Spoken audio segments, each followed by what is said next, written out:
अगर आप भी चाहते हैं बिट्टू मलंगिया इंटरटेनमेंट का ऑडियो वीडियो सबसे पहले आप तक पहुंचे, तो लाल बटन को दबाकर चैनल को सब्सक्राइब करें और बेल आइकन दबाना ना भूलें।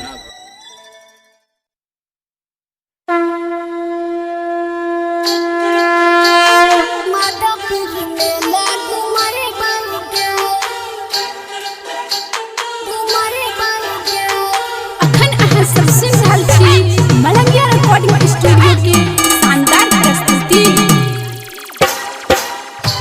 अभी आप सुन रहे हैं नीतीश सरकार को। माई से दर्शन करई बाऊगे माधोपुर मेला घुमई बाऊगे। माई से दर्शन करई बाऊगे माधोपुर मेला घुमई बाऊगे। भीड़ बड़ा लागई देखई बाऊगे भीड़ बड़ा लागई देखई बाऊगे समस्तीपुर मेला घुमई बाऊगे।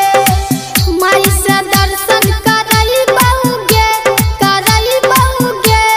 माधोपुर मेला घुमई बाऊगे। डीजे काली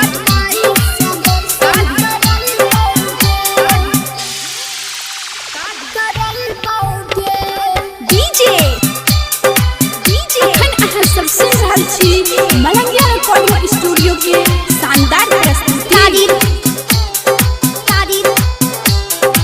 star digital recording studio Dalsinghsarai. Harsiddhi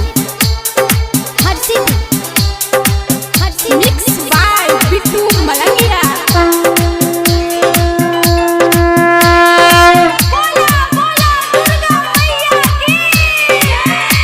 हम पहले खिलई बाऊगे जमीन छोला। पहले खिलई बाऊगे जमीन छोला। लैले बाई परसाती भर के झोला। संगे न तोरा हम चुनरी चढ़ई बाऊ सिंघियो के मेला तोरा हम घुमई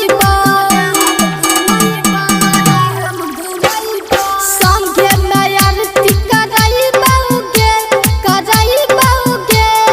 माई से दर्शन करई बाऊगे। डीजे काली हर्षी